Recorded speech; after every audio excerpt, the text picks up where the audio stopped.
Sì, beh, Trieste è stata da subito, dalle origini del cinema, uno scenario cinematografico importante, innanzitutto per la sua situazione storica e anche naturale, cioè era un luogo importante quando è nato il cinema. Trieste era il primo porto dell'impero asburgico, lo sbocco principale dei commerci dell'impero asburgico, e oltretutto era in un momento in cui l'impero puntava su Trieste, quindi incrementava il suo patrimonio urbanistico con architetti viennesi, e quindi era una città bella, grande, voleva essere una città da 500.000 di abitanti in futuro, e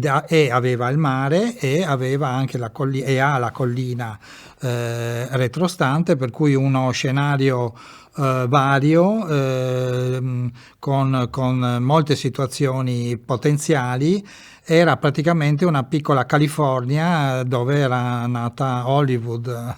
dove appunto nasceva anche Hollywood nel frattempo, per cui sicuramente la configurazione urbanistica e naturale di Trieste ha contribuito ad avviare subito una serie di documentari. Poi ci sono state occasioni storiche che riguardavano per esempio accadimenti come l'omicidio a Sarajevo dell'erede dell'imperatore, per cui la salma è sbarcata a Trieste, quindi ci sono stati subito i documentaristi a illustrare quel momento particolare, ed è diventata uno dei documentari più visti in quel momento al mondo. Poi andando avanti nel tempo, anche più velocemente, nel secondo dopoguerra Trieste è stata al centro della questione politica omonima, importantissima. Non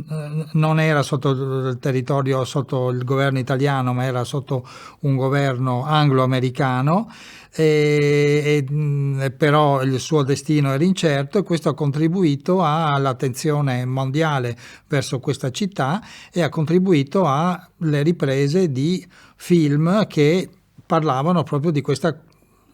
situazione di frontiera in cui in quel momento si trovava Trieste.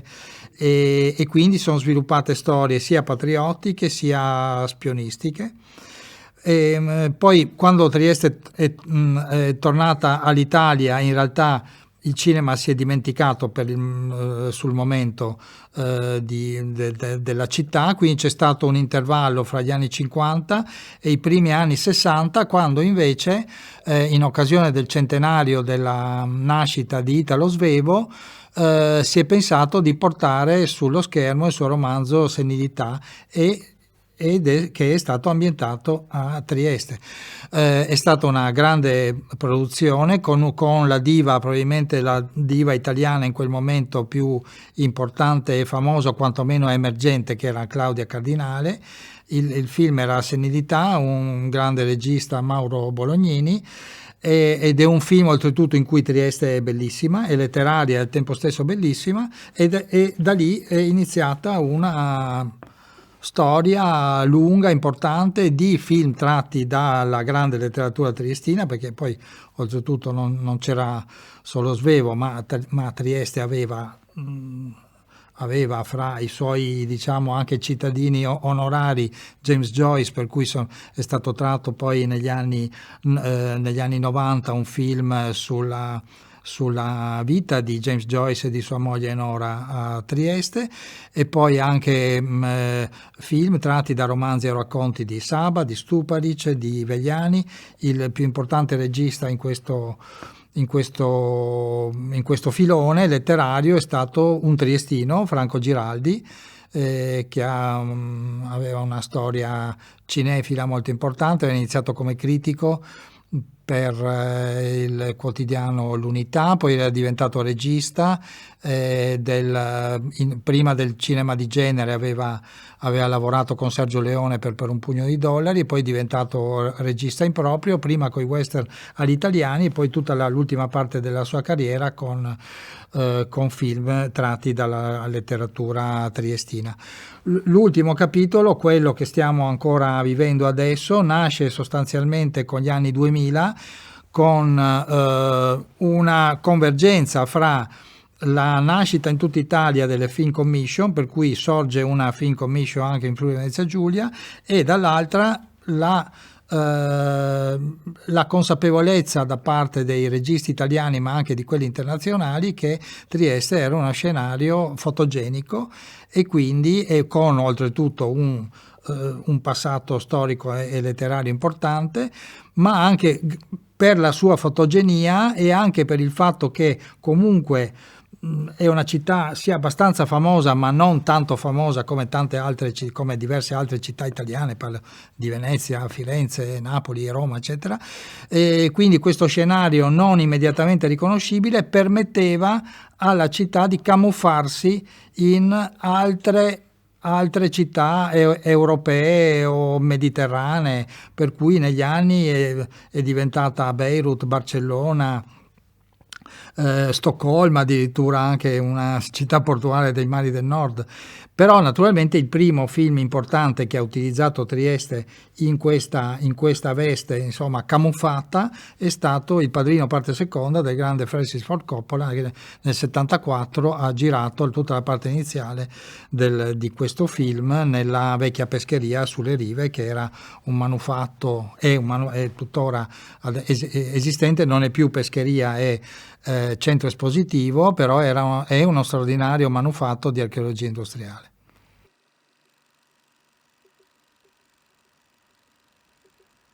Sì, allora il legame, il ruolo di ponte della Trieste cinematografica con la Trieste con i paesi d'oltreconfine è immediato, perché il primo si chiamava Enrico Pegan, il primo concessionario delle attrezzature dei fratelli Lumière, già del 1896, a Trieste subito si preoccupa di portare il cinema oltre confine, quindi è un triestino quello che organizza le prime proiezioni dei fratelli Lumière, dei film dei fratelli Lumière, sia a Lubiana che a Zagabria. Dopodiché il percorso continua in maniera, possiamo dire, naturale, perché gli stessi Kosulic e Kezic attingono alla possibilità di avere i grandi classici sovietici che durante il fascismo non si potevano vedere, e quindi a partire dal 48 attingono alla possibilità di avere questi film tramite la sezione del Partito Comunista della Trieste del governo militare alleato, in cui c'era comunque nella parte della Trieste governata dagli anglo-americani c'era un circolo comunista, in un cinema che era affacciato sul mare, che si chiamava Cinema del Mare, e lì proiettano questi film sovietici che in precedenza negli anni 30 erano stati censurati. Dopodiché l'attitudine a guardare oltre il confine, nelle immediate vicinanze, al cinema jugoslavo, che incomincia a essere forse il primo cinema importante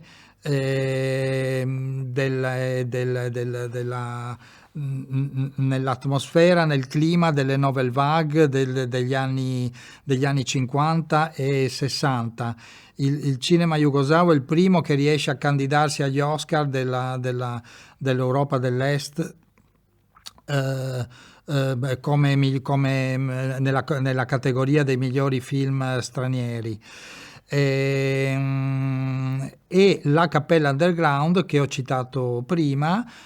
subito nasce nel 69, ma già nel 71 organizza una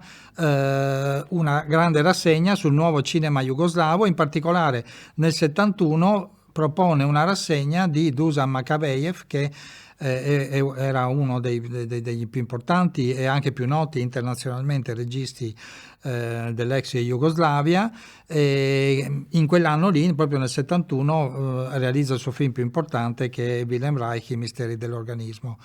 E poi la Cappella Underground è sempre sensibile a portare, a far conoscere il cinema non solo jugoslavo ma anche ungherese, organizza appunto rassegne su autori ungheresi, su autori cecoslovacchi. Ricordo una proiezione di Gli amori di una bionda di Milos Forman, che è uno dei film che insomma rivela anche all'Occidente Forman. E poi addirittura nell'81 sono stretti i rapporti col cinema d'oltreconfine da parte della Cappella Underground, che sono gli stessi organizzatori del Cineclub a proporre alla Mostra di Venezia il film Ti ricordi di Dolly Bell di Emir Kusturica, che è il primo film conosciuto di Kusturica, che va a Venezia infatti su questa segnalazione triestina e vince il Leone d'Oro per la migliore opera primo-seconda. In precedenza c'era stata anche però il ruolo, la funzione di ponte fra cinema dell'Occidente e cinema dell'Europa dell'Est, svolta dal Festival di Fantascienza, che dal 63 fino ai primi anni 80 fa conoscere al pubblico occidentale i film che erano numerosi e interessanti della produzione fantascientifica dell'Europa dell'Est. Erano particolarmente ricchi anche dal punto di vista della tecnologia e inventivi quelli della Germania dell'Est, per esempio.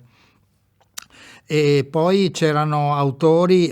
importanti, interessanti, con una vena anche, come dire, non solo fantascientifica ma anche fantastica. In Cecoslovacchia, per esempio, il regista Václav Vorlicek vince uno dei film del Festival di Fantascienza ed è presente molte volte al festival. La prima edizione del Festival di Fantascienza del 63 viene vinta anche da un film sempre cecoslovacco, che è Icaria XB1, che è un film di un viaggio spaziale di cui si dice sia stato ispiratore per Stanley Kubrick per 2001 Odissea nello spazio, realizzato 5 anni dopo.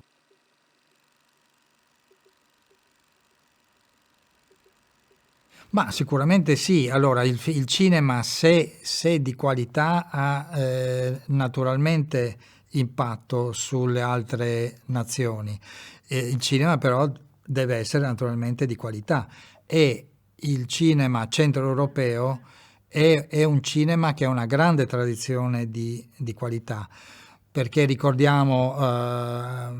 che ancora prima della Seconda Guerra Mondiale, prima quindi della nascita del cosiddetto cinema d'autore, alcune cinematografie erano già molto sviluppate dal punto di vista della sensibilità proprio del racconto e della visione. Cinema cecoslovacco, cinema ungherese, con registi che sono andati già quella volta a Hollywood, cioè la diaspora dei registi mitteleuropei a Hollywood, iniziata negli anni 30, non vedeva protagonisti solamente registi tedeschi o cioè magari in fuga dal nazismo, o austriaci, che erano i più noti, Fritz Lang, insomma, il più noto, insomma,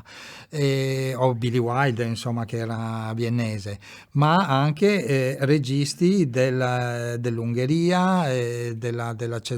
Cecoslovacchia, e poi in seguito della Polonia, e poi soprattutto gli anni '80, che sono stati infatti gli anni in cui è nato il festival, il Trieste Film Festival, Alpe Adria Cinema, quella volta, che ha voluto proprio parlare del cinema del centro Europa. In quel decennio, negli anni '80, il cinema d'autore vero e proprio, quello appunto che indaga sul senso della vita, sul senso della storia, si faceva in centro Europa. Il cinema nel decennio 80 nasce e esplode il nuovo cinema tedesco, e il decennio si conclude con un capolavoro assoluto che è fatto a ridosso della caduta del muro, ma praticamente sembra che il muro sia già caduto, che è il Decalogo di Krzysztof Kieślowski.